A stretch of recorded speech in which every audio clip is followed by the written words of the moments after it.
Converso com Marcela Kawauchi, que é economista-chefe da Lifetime Investimentos. Marcela, obrigado por estar aqui com a gente.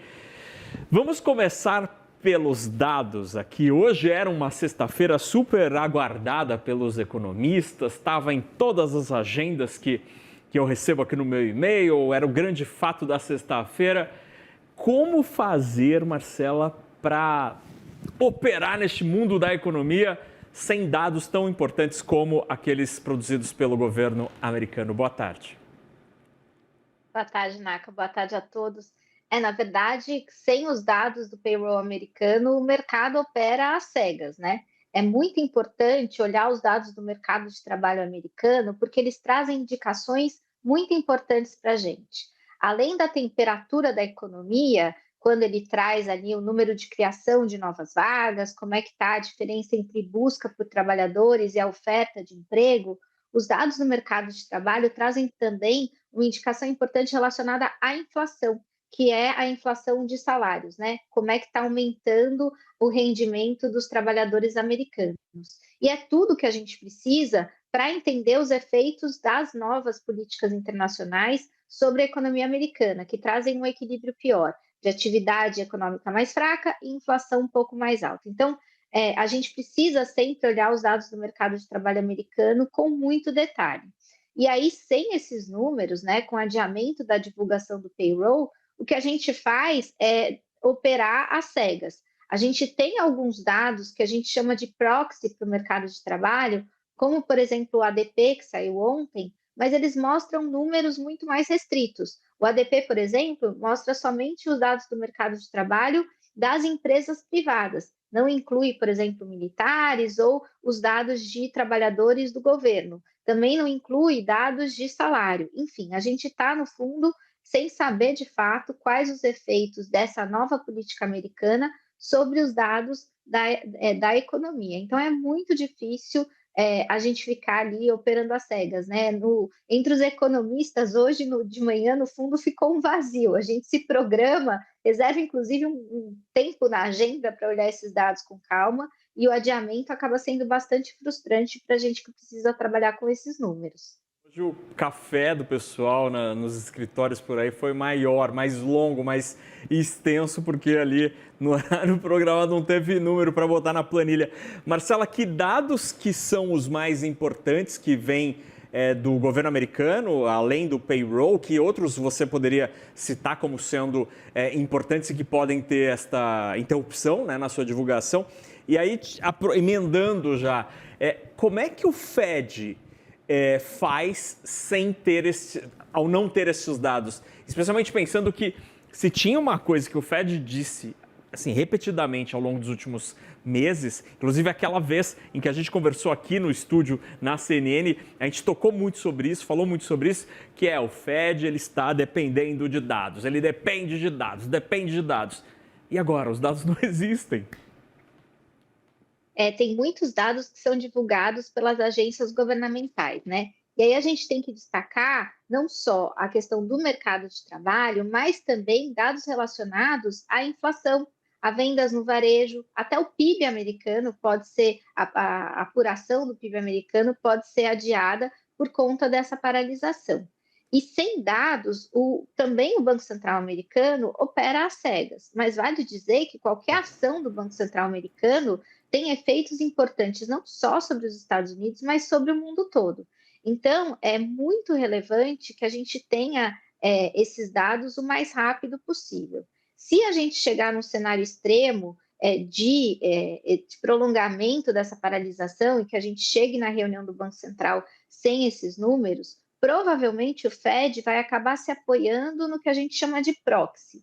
São números ali que dão pelo menos um cheiro do que está acontecendo na economia americana.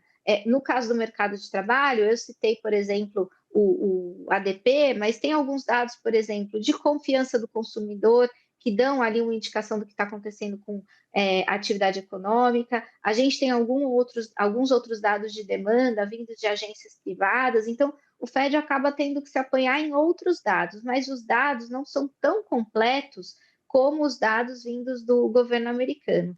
E vale lembrar que o Fed também ele pode ter ali uma dificuldade, inclusive, porque os efeitos do shutdown na economia também acabam impactando a decisão do Fed, principalmente por conta de adiamento de projetos do governo e também por conta de queda na confiança dos agentes econômicos. Tudo isso puxa a atividade econômica para baixo. Mas sem dados é difícil saber a extensão dessa piora.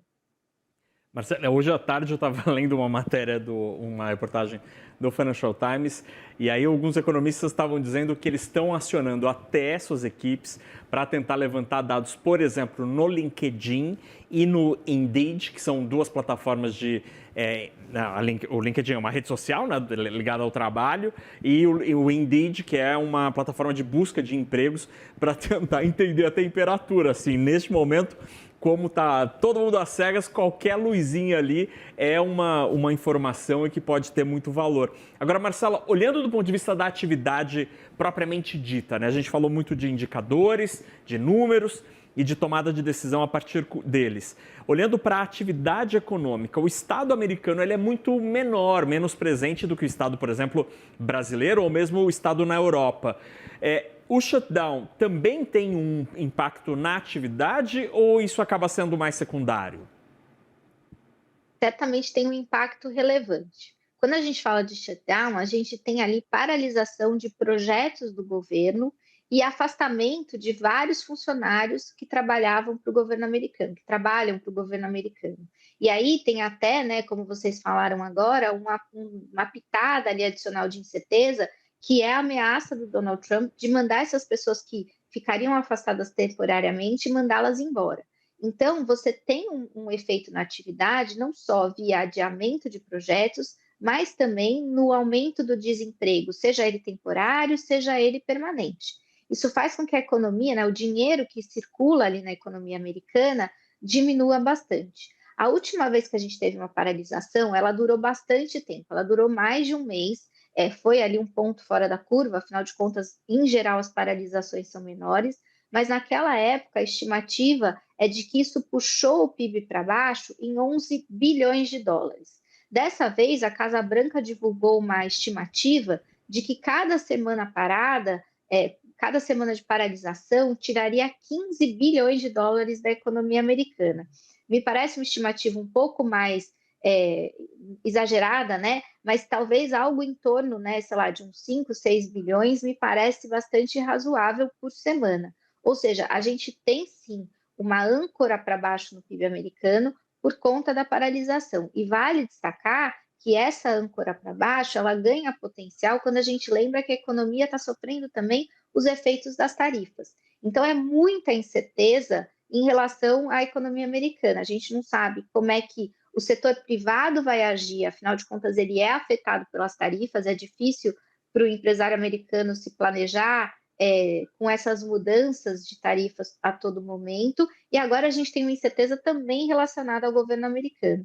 E muitas vezes a gente fala que uma notícia, a incerteza às vezes é pior do que a notícia ruim, né? Porque aí a gente não consegue nem se ajustar a ela, e é isso que a economia americana está vivendo.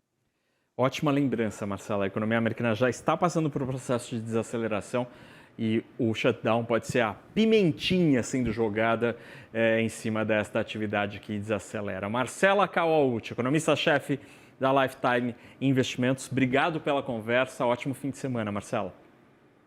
Para você também e para todos que estão nos acompanhando. Tchau, tchau.